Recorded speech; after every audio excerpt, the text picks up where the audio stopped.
Hello everyone, welcome to another video here today, T-Clash, and we're going to be trying the 9 crown challenge. So basically, this challenge is where you go ahead and attack 3 times in a row and you see if you can get 9 crowns, which is basically a 3-star or a 3 crown every battle. So that's going to be quite difficult and pretty challenging, but I hope we can get close at least and we'll see what we can do. So let's start off here. So he's got a Royal Giant push coming down with a Witch behind him on the left side here. So what we can do is throw a Valkyrie down. I wish it would be in the middle between the Witch and the Royal Giant, but unfortunately it's not. But we can move up and the Witch will get up there and it will kill our Valkyrie before our Witch gets to it. So that kind of, or the Witch will kill our Valkyrie. So that's kind of sucks for us. So we're going to drop a Giant here. Now with this Giant balloon deck that I'm starting to use now, you got to wait for right points to go ahead and play the Giant and then the balloon after it. Sometimes you need to play the Giant just to distract and sit back there or take a lot of damage. So what we can do here is throw our Valkyrie down, do a ton of splash damage to all these troops, and then we pull the troops over all the way to the right. Now, once they're already pulled over this far, they'll start going for that elixir pump and not even my tower. So that was a great pull by us. Made sure those barbarians stayed away, and we took those out before doing any damage to our tower. So now, here we go again. This feels like a good time to push the right side. And as you can see, he's investing a lot of elixir on the left side. So I decided to just ignore that tower. It's going to take a lot of damage, and we're just going to get a good push going off here on the right side. And he has nothing to counter it. While in the meantime, he has our tower down to 370 health. We get his tower all the way down, and we end up taking his tower out. Now we still have a full health balloon going straight for his main crown tower. And where Giant was taking for us right there, so we threw those minions down on top of that wizard. Took that wizard out. The balloon does a lot of damage, the Giant gets some slings off, and we get that main tower down to about 292 health. So awesome. We can go ahead and arrow this a few times, or just get a couple spear goblins or something in there to get that tower all the way down. So that was a great push and a very fortunate turn of events for us, because now we can go ahead and try to go for that 3 crown victory that we've been trying to get.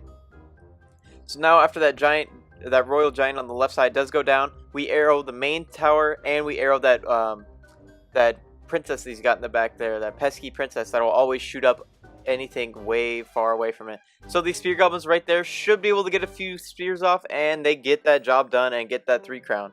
So awesome right there. Now let's go ahead and hop into our next attack. That's going to be right after that one. So this guy is named TYWA75.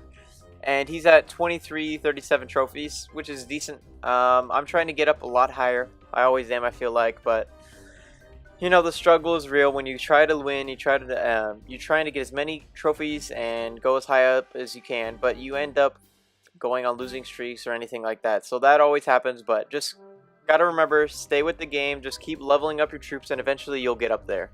So here we go. We're going with this minion strategy on the left here, because this Valkyrie will stay on the ground only, and then I throw my Valkyrie up there to pull his Valkyrie up there even more, while those minions do work on all those troops, and we get rid of those little spear goblins, and we get a lot of damage off on that cannon. So that leaves good room for our Giant and balloon strategy now that the cannon is out of the way. So what we can do is, once we get enough elixir, I'm just going to ignore that poison spell. Don't place anything in there, just remember that. And then I'm going to go ahead and drop my Giant down. As soon as my Giant is dropped down, my balloon will have enough elixir. Then I throw that balloon down, and it's awesome because the Giant will take a lot of damage and make sure our balloon is practically flawless here. So there we go. The balloon gets right to the tower, gets 1 bomb off, gets 2 bombs off, and the Valkyrie, the Musketeer was shooting at it pretty intensely, and it made sure it didn't only got 2 bombs off. So that's kind of sucks for us, but as you can see, it's down to like 800 health or something like that. So awesome for us. And we just need to defend this push he's got coming in. He's got a small push, but again, that Musketeer in the back can be deadly with a Hog Rider in the front. So we didn't have any elixir, so we just had to kind of take that one. So we lost the tower. We're just going to have to hope we can come back with an even stronger Royal Giant, or no, normal Giant balloon push. And that's really what I'm banking on here. So that Giant goes down first. Hopefully he can get to that cannon in time and maybe get a few shots off on it. I throw some spear goblins behind the balloons and the Giant, and those will go ahead and take out that mini P.E.K.K.A. And then this poison will not do enough damage to my balloon to actually take it out. So we do end up getting that 1 tower So we're tied now. So awesome right there. But as you can see, we have elixir collectors. Now that can really be our advantage here. We can go ahead and gain a lot more elixir than this guy. And by doing that, we will be able to take control of this battle basically. And again, he's investing a small push on the left side here. I'm spacing out all my troops to get away from that Valkyrie and that poison spell. That minion's doing work. That spear goblin's doing a lot of work. And as you can see, he takes that tower down to about 108 health. And then the poison finishes off to 89. But in the meantime, we have a giant and a full health balloon on his tower that already went through a cannon. And as you can see, we go ahead and overwhelm him and get that 3 crowns. So by just go ahead and placing pressure on the opposite lane that he was playing, we can go ahead and get in the back door, kind of get that 3 crown. That's what we did there. So here we go.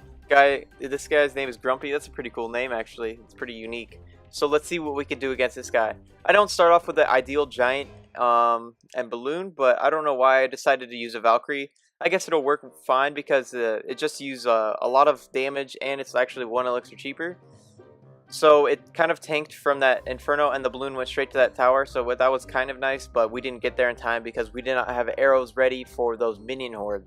Those will hurt your balloon very quickly. If we can find like arrows or something like that right in time, then that would have been perfect for those minions, but we didn't, and we ended up going down before we finished it. So not a big deal. We can go ahead and come back from that. We're just going to have to go ahead and wait for this Inferno to go out, and then I think we can get ready with another giant push. I'm expecting him to have his Inferno already cycled through, but what we can do is place our giant first, then we can get some small little troops behind it, and then we can go after that Inferno, then drop a balloon, then go right to that tower and try to get it down. So awesome right there. We took out his little push on the left side, got a small counter push with these minions and Valkyrie, and there you go. You can see he drops his Inferno tower. So I know these minions are down. I'll go ahead and arrow them. We missed one, not a big deal. And then this tower is focusing in on that giant. So I believe if I place a balloon on the far right side, it will basically ignore the Inferno altogether. And as you can see, right now that's what it does. And we drop some spear goblins to see if we can distract the Inferno a little bit longer. But it gets taken out right there. And that balloon is right on that tower with that little spear goblin right behind it. So we get it down to about 442 health. Now we got a Valkyrie defending the left side push against this Hog Rider and this Miner. That's a decent push he has there. The Hog Rider gets good damage off while that Miner can distract your Crown Tower and make sure that nothing can shoot at that Hog Rider. So a Valkyrie wasn't placed that well, but it also helped us get rid of that Hog Rider and the Miner problem. So that was a decent counter for his pretty good push. Now we're just going to go ahead and arrow all of his troops he has right there. It leaves 1 minion behind to go ahead and take out that knight right there. Now, what we were trying to do is go for that 3 crown again. But this one is not looking as good as the other ones, I say. But let's see what we can do. This balloon also does get right to his tower. And I know he doesn't have any minions there. So that's basically a guaranteed tower. Now we just got to focus on the left side push. He does that same minion. He does that same Hog Rider Miner push. And those minions are there to just go ahead and try to take them out. But as you can see, he gets our tower down. And that's slightly unfortunate for us. But we're just going to try to come back and get this win with another balloon giant push. Now, as soon as I placed my giant, he placed all of his troops, like his goblins and his knight. Those got distracted onto that giant. And we get a balloon right to his Inferno tower to go ahead and take it out. And we go ahead and throw our arrows down on all those minions. So that worked out well for us. He's kind of got a little push going in. And he's getting some damage on our main tower. So that's kind of scary. Hopefully we can go ahead and try to get the 3 crown, or if not the 2 crown, before he can get to our tower. So again, he does a Hog Rider Miner push. That's a pretty strong push, and he's going to get our tower down quite low. So I'm hoping he doesn't have enough elixir to get rid of our push here on the left side. And as you can see, we just get through that Inferno really quickly, and we go ahead and drop another balloon. We could have actually gotten a 3 crown, but it was overtime, so just that 1 crown will give us that extra victory. So almost, we got 8 stars, or 8 crowns instead of 9. So I hope you guys enjoyed, and thank you guys so much for watching.